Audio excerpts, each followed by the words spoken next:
Hey guys, Alex from 7th Hour Films, back again with Better Call Saul. Last time on Better Call Saul, appropriately enough, Uno, where we met our protagonist, Jimmy McGill, the artist soon to be known, I don't know how soon, but soon to be known as Saul Goodman, who is falling on some hard times with his legal cases, not getting a lot of good work, and on top of that, he's also having some troubles with I guess the firm he used to work for, and this guy Chuck that also used to work for the firm. And he tried to use some skaters to pull a scam and steal some clients away, but then at the end he was captured at gunpoint by Tuco. Tuco's back, by the way. Yeah. That was pretty much that. So, let's just go ahead and jump right into this episode of Better Call Saul. Here we go. What are the cops gonna say? Cops? They coming? Yeah. That's up to you, man. Cops, they can be looking at this tape anytime now. You. I think he sees right through it. She's gonna go to jail. You want that? Yeah, that's right. Play it smart. Okay, good. I love how calm Tuco is, you know? For what you did. Oh! No. Woo! Snatch. Twisting it, too. Oh, gosh. ¿Y qué es eso en mi alfombra? Dérame la salsa. Ay, mijo. Deja que tu mijo se encargue. So she doesn't know anything about this. Muy buen muchacho. Muy buen muchacho. This is such a, I feel like a different side of Tuco. God, I want salsa now. I don't even eat salsa. Just for some reason, I want it now. I got a call from some clients. It's something about an accident. Okay, I play did it not cool. get any. Agarrar una club soda. Ay, mijo. Mira, todavía veo la salsa que derramaste. Oh, that's a... You're gonna need to get club soda for the crap that just came out of Saul's anus. I mean, Jimmy's. My point is, if they're still alive, why kill us? Why? Because of a misunderstanding? Our own stupidity? Why mess up your lovely Abuelita's place? Why jump to the nuclear option? See, I'm saying keep it simple. I will collect my moronic clients, and poof, we are gone. Neither you nor your lovely Abuelita will ever lay eyes on us. Ever again. Guaranteed. Signed, He's sealed, desperate, and but he's delivered. still working that silver tongue. Wow. Nuh. You got a mouth on you. Yeah, he does. Thank you. Say what? He wanted to scam you. He said we could clear $2,000 easy. Oh, no. You punking me. God, he's so threatening.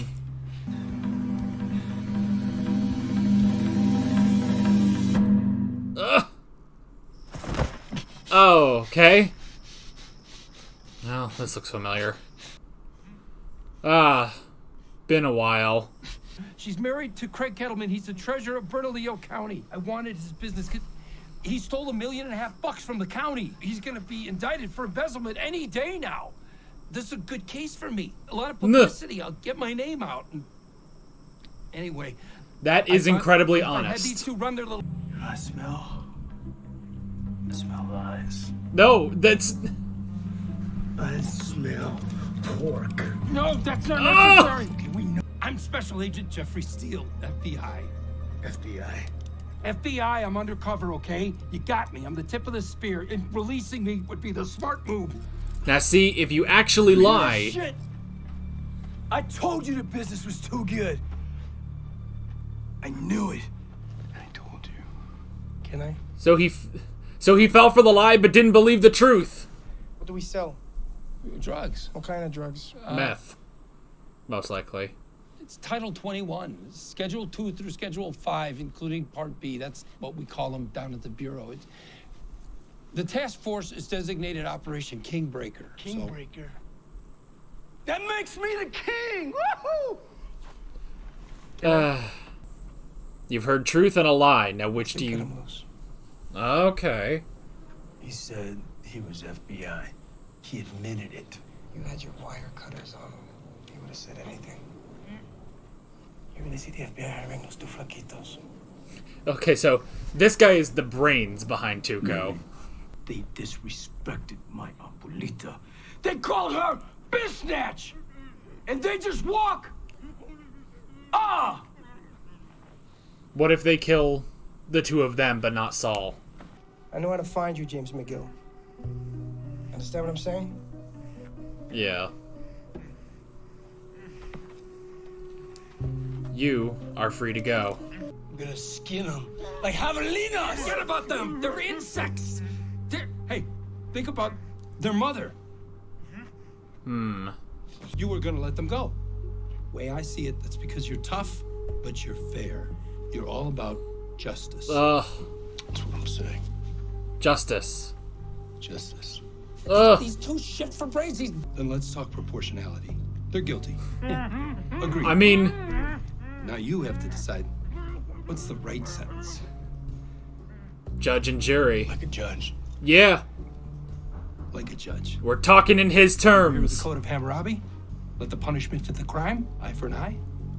Eye for an eye. Eye for an You eye. want me to blind them? We could sprain their ankles. Nuh.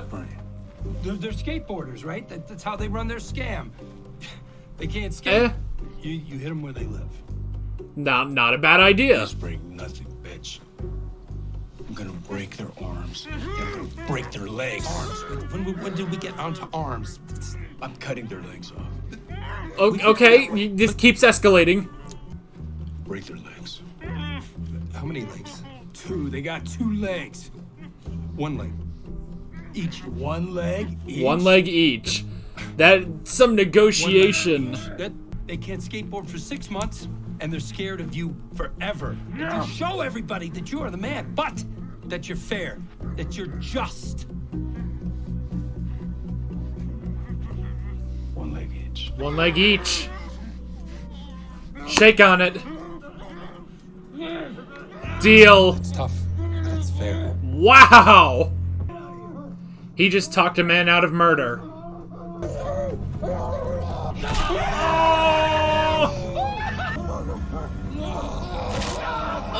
Oh. You were the worst lawyer! The worst lawyer ever! Hey, I just talked you down from a death sentence to 6 months probation. I'm the best lawyer ever. No. Boy, ain't that the truth. He literally did save their lives, but he put them in that situation. I don't think you grounded yourself. I don't think he cares. Knew it. What? That he didn't ground himself? Oh, he didn't leave his stuff.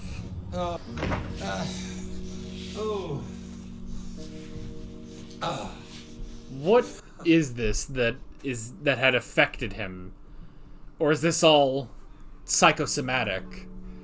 It's gotta be. I don't know what this is. Why are you in that space blanket? I told you you brought your cell phone into my house. Yes, but one thing does not explain the other. Chuck, I know how this looks. I'm down to my last dime, and suddenly I'm paying for broken legs, but it's not that. I swear. I'm not backsliding. This isn't slipping Jimmy. Fine. Well, he's not backsliding Take off anymore. The space blanket, will you please, Chuck? Take off the space blanket. Why?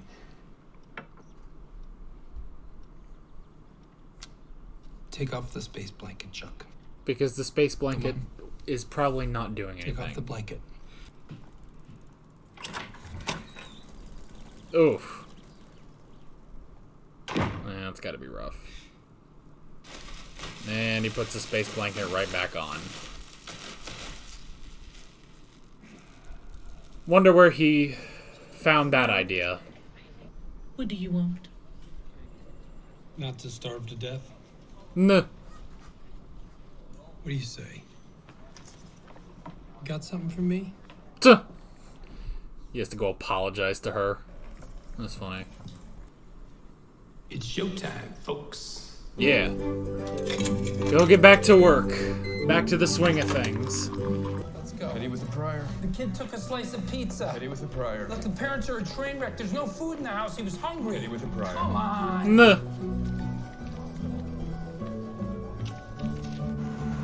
Get whatever money you can. Hey, Mike. Just try to get back to work. It's Showtime, folks.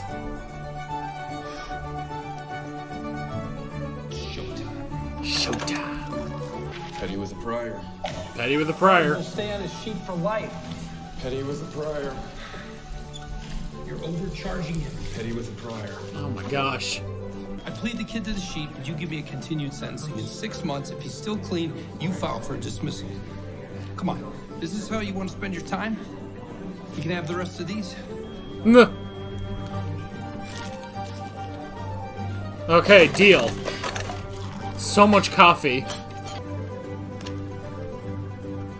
Like a troll under a bridge. Oh my god. Troll Oh. alert here. Don't feed it. Oh, dang it.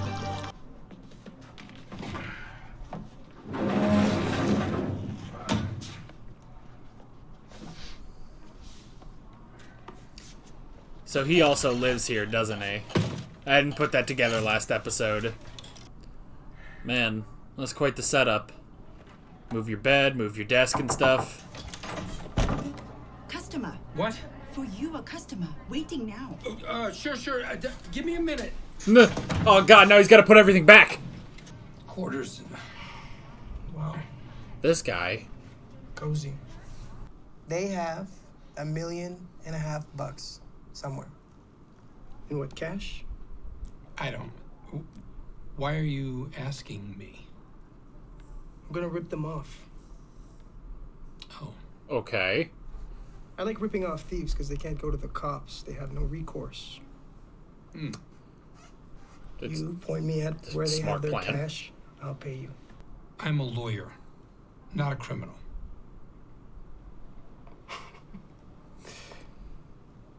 You are shitting me. I crossed the line. I made a mistake. He's Not doing that straight-laced. again. What's your angle? No angle. He's And straight-laced. I'm not saying anything about it's this time to anybody. twist those As far laces. as I'm concerned,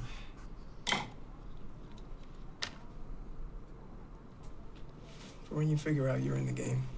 I'm No. not in the game. I promise. All right. Is he gonna be pulled to the dark side?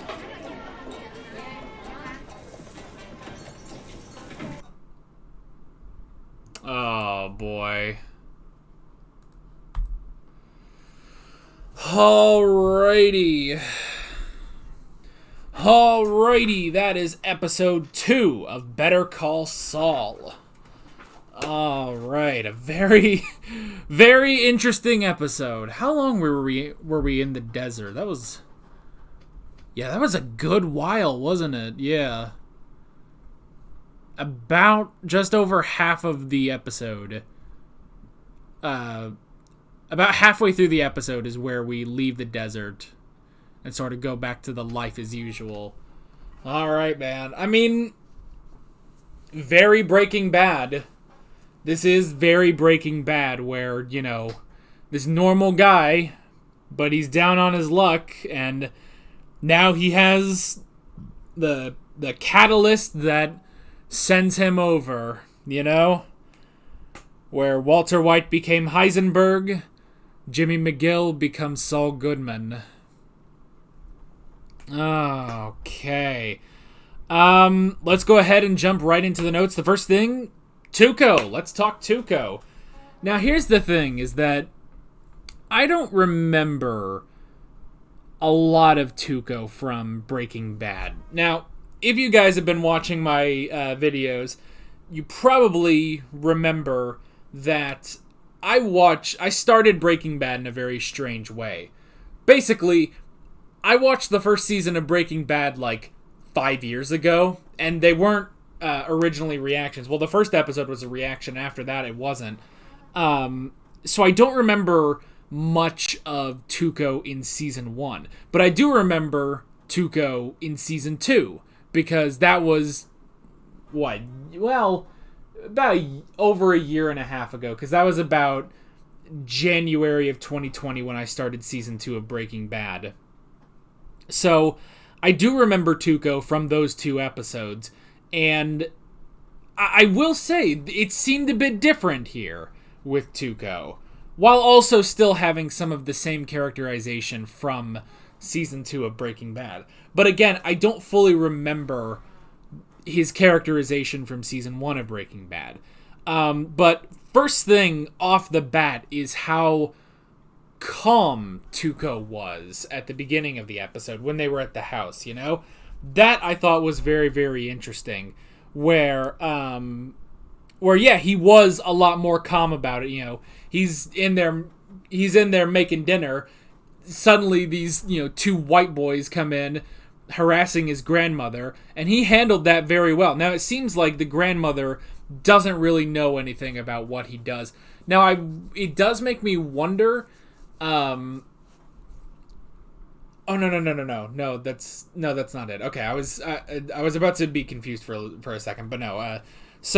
But it seems that his grandmother doesn't know anything about what he does. You know, that basically that he's a drug dealer and stuff and a criminal. So I thought he handled that very well, where he was very calm about it, very reassuring, having her go. And essentially he was being calm because his grandmother was there, which was interesting. But it honestly made it like 1,000 times more intimidating, It definitely reminds me of... It's such a nerdy thing to be referencing, but I'm going to reference it anyway. When they were making the second Star Trek movie, Wrath of Khan, again, this is the nerdiest thing I could possibly bring up, but when they were making that movie, the main villain, Khan, who was played by Ricardo Montalban, he was having difficulty with his performance. And I can't remember, I think it was the director who basically told him, play it more calm, very calm, more serious, because there are villains that, yell and scream and all this stuff, but it's honestly scarier if you keep it more reserved. So he did that, and it worked, and his performance in that was incredible. And I honestly feel like that's sort of the same thing with Tuco, where, when he's, yelling, it's like, oh, I'm going to kill them. They disrespected my abuelita and stuff like that. Like, all of that, fine. But more towards the beginning of this episode, when they were in the house, that stuff I found 1,000% more intimidating, when he's just calm, because he has to be calm. The reason he's not freaking out there is because he's trying to make sure that his abuelita doesn't know anything, he's keeping it very calm. It's like, no, it's okay. You're not in trouble. I'm going to take care of this. You go eat your dinner, watch your stories. And then, when she comes out, it's like, oh, I spilled a little salsa, so I'm cleaning it up and stuff. And it's like, oh, this guy, he's just a salesman. Don't worry. And even when he puts them all in the garage, he stays very calm because he can't make noise. And honestly, that was like 1,000 times more intimidating. So that was really, really good. But then, once you get into the desert, then you can go into, the screaming and the yelling and stuff like that. Which wasn't even, like, all he was doing in the desert. So, like, it has its place, but I like that they also took a more calm approach to Tuco, So that was really, really good.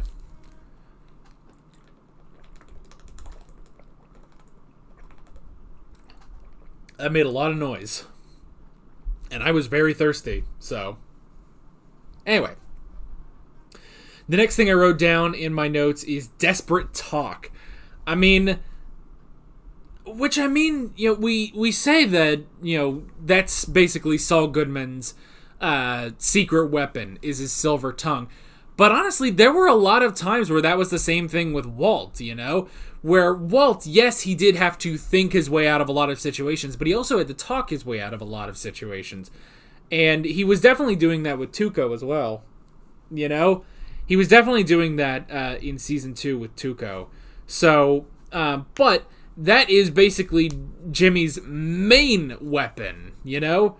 That is his main weapon, is talking.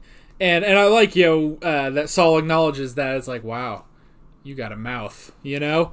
So, desperate talk was really, really good. Then we cut to the desert, which, first off, I can't believe there wasn't any shot of a desert last episode, you know? We're in New Mexico in a Breaking Bad spin-off. How did we not have the desert last episode? But we got it this episode, and boy, oh boy, I miss those New Mexico deserts.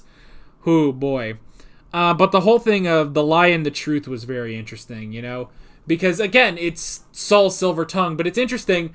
It's interesting then getting into a different characterization with Tuco, whereas he's not the brightest, you know? He's not the brightest. You know, obviously the other guy, and I don't remember his name. I'm going to see if I can look up on here what his name is, or on IMDb. Again, I wish there was a cast list on Netflix. Excuse me. Jeez. Okay, so Better Call Saul. I need episode 2. Let's see.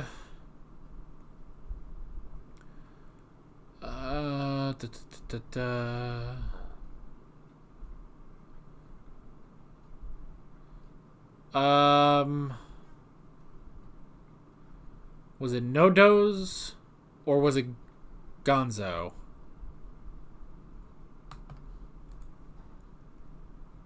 Okay, no. Gonzo, I think, was... No, he was like the guy that was gonna take Jimmy back. So I think it's No-Doz. Yeah, okay, so No-Doz. I'm probably not saying that correctly, so...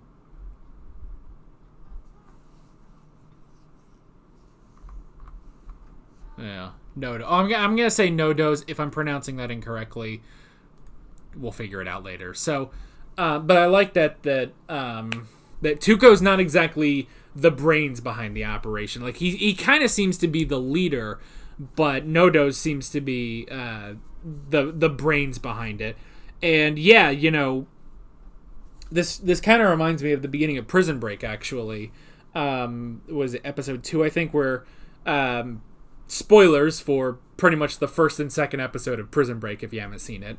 But the whole thing there is that John Abruzzi, he wants information from Michael Scofield, and in a similar manner to this, he puts up the shears to 2 of Michael's toes, and then basically Michael holds fast. They, again, spoilers, cut off his toes, and they don't keep cutting his toes off because they say if he didn't talk after 1 toe, that he's not going to talk. And the same thing, actually, another example, would be in Attack on Titan, where they do that as well, where they basically rip off someone's fingernail, and they say, if he didn't talk after the first fingernail, he's not going to talk, you know? And that is almost the same thing here, where, you have, the wire cutter. You have the wire cutter on Saul's fingers, and he was telling you everything. Yeah, basically, it's that he told whatever he told the absolute truth, and they came up with a wire cutter, and then he lied to get the wire cutters off, which is interesting, And you have to honestly think about the change in demeanor too, where you have to think about the change in demeanor where when he's telling the truth, he is desperate. He's almost crying, basically, desperately trying to tell them this. But when he comes up with the lie, he's a lot more, reserved. Like, okay, I'm Agent Jeffrey Steele with the FBI. I'm sorry. This is my job. It's Operation Kingbreaker and stuff. But Tuco, again, not being the brains of the operation, Tuco takes that as like, oh, I was right, you are FBI. And it's like, no, he is saying that because that's what you want to hear. But that's not the truth. And it's basically, it's kind of the old thing of, the old thing of, there's two people guarding two gates. And, one is the real gate, one is the false gate. They both tell you which gate is true, basically. And I'm butchering this completely. But one of them is lying about it. And you have to figure out which one of them is lying about which gate is the true gate. And so you have to think about that. And one of the classic things is that, okay, you've told me something, now tell me a lie. And so they say something, they basically say something, and whether you're telling the truth or not, they have to take that as, okay, you told me a lie. Now I compare how you told me that compared to how you were talking, and now I can see whether or not you are lying. And sure enough, that's sort of the thing here, is that Saul Goodman, Jimmy McGill, again, I'll go back and forth on which one I say, but he tells the entire truth, and then he tells a lie. You have to figure out which of those is the actual truth. And NoDoz did. He did figure it out, which is pretty good. So, yeah, but it's just interesting to see, again, while, yes, Tuco was very calm in the house, pretty much a lot of his anger takes over. He becomes more of a brute, more of a thug, than a thinking man, basically, once they get out to the desert. But they go over all this stuff, and it's very interesting, that they do let Jimmy go, because, yeah, they say it's like, well, we kill a lawyer, that's not good. And I like how they say, oh, these two, they disrespected my abuelita, and NoDoz is like, okay, I understand that, but we should let the lawyer go. And they do. But then Saul Goodman, being the somewhat good man, at least the human being that he is, he does try to save the boys' lives. So, but I like that he goes in negotiating again. It's that mouth of his. He can talk, and I like how he goes through everything. It's like, hey, have you ever heard of the Code of Hammurabi? Eye for an eye. And the other thing is, it's not just that he's trying to convince Tuco, but he's also just trying to make Tuco understand, because, he says, an eye for an eye. Tuco thinks, okay, I'll take out their eyes. And it's like, no, that's not what I mean. I mean punishment that fits the crime, Yes, they disrespected, they trash-talked your abuelita. And he says, so I'll cut their tongues out. And it's like, no. That's too harsh, So I like that. Punishment fits the crime. And what it comes down to is he's able to convince Tuco of, punishment that fits the crime. He literally talks him out of murder, and instead gives, a broken, and not even, because originally it was going to be they each, lose both of their legs, because basically it's negotiation. Tuco starts at murder, Jimmy starts at, black eye. Eventually they meet on, okay, break their legs. But then Tuco is thinking, I'll break both of their legs each. And Jimmy's coming in saying, one leg each. And it worked. His negotiating did work. And yeah, and I understand why they would be so pissed off, because it's Jimmy who put them in this situation to begin with. To an extent. They also did get the wrong car. But then, at the same time, he did just talk a man out of murder. Like he said, I got you out of death sentences and instead got you 6 months probation. That's a pretty damn good job for a lawyer, So that was really, really good. The next thing I wrote down is the conversation with Chuck, which was interesting. So, okay, I mean, it's gotta all be... Everything Chuck is doing at his house has to just be some strange, internet-based, conspiracy of how he can cure himself and stuff. I don't think anything he is doing has any medical basis, you know? Like, I mean, for God's sake, if he went and found, like, an ancient medicine man with herbs, I think that would be better for whatever terminal illness he has than whatever the hell he's doing. So I guess it's just that he's getting away from electricity. So that's why, you know, they have to put away their cell phones and other things in the mailbox and then ground themselves. It's specifically getting away from electricity. And so for him, he then has to use the space blanket because he was in such close proximity to a cell phone, you know? So yeah. So that was interesting, and I like I do like Jimmy calling him out on it. It's like, hey, you know, just take the space blanket off, but even then he goes back to it. But then it's also reversed because, you know, he's looking at this medical bill for broken legs and he's thinking, okay, it's sliding Jimmy, you know, he knows exactly what that's for. But Jimmy says, like, no, I'm not doing that again. I'm not backsliding. I'm not going to do it again.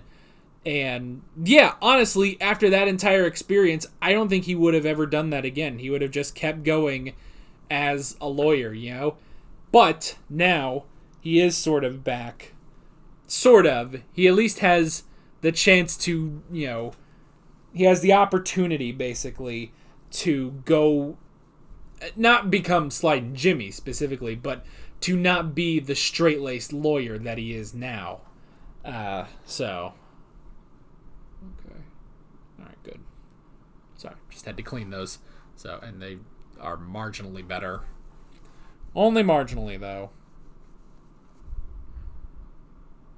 Yep, I've made it so much worse. So yeah, that conversation was very interesting. I mean, after last episode where I was like, I don't know what the fuck is going on with Chuck, you know? Which, I mean, I understood it. It was just so strange that, but this was a very interesting scene, definitely. And then we had Saul trying to get back into the swing of things. Again, I love, it feels like a cameo by Mike as the toll person, but at the same time, I know he's listed in the main cast. You know, when it pops up, starring Bob Odenkirk, and then immediately goes to Jonathan Banks. So it makes me think that, yeah, that wasn't just a cameo. He is going to play some prominent role at some point. I don't know. I mean, eventually Saul has to meet Mike, so he also has to become Saul. I'm just going to keep going back and forth on that, so...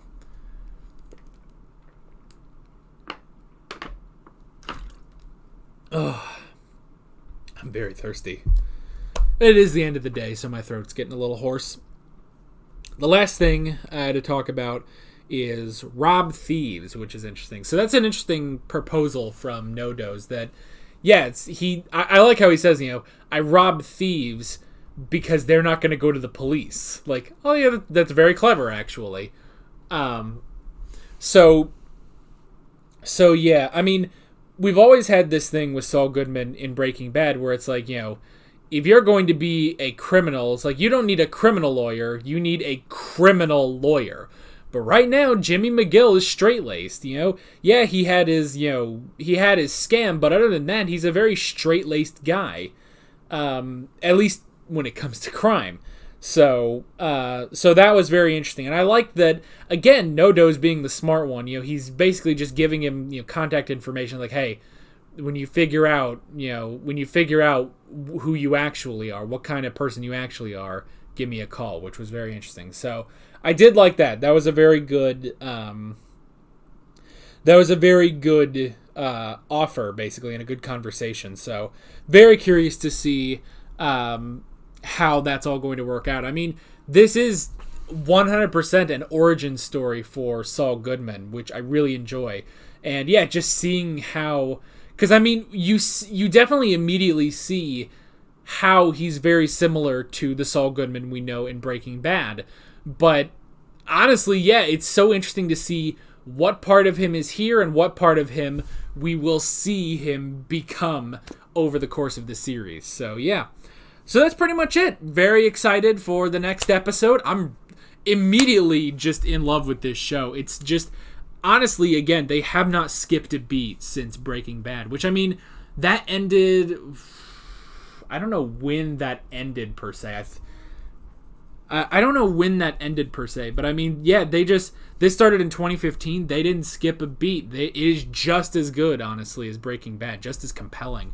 And I should have known, because when I watched El Camino, that came out in 2019. That was, not missing a beat either. So, very happy that I'm finally watching this. And again, sorry it took 7 months or so to get around to this, but we're here now and we're gonna have a good time. So yeah.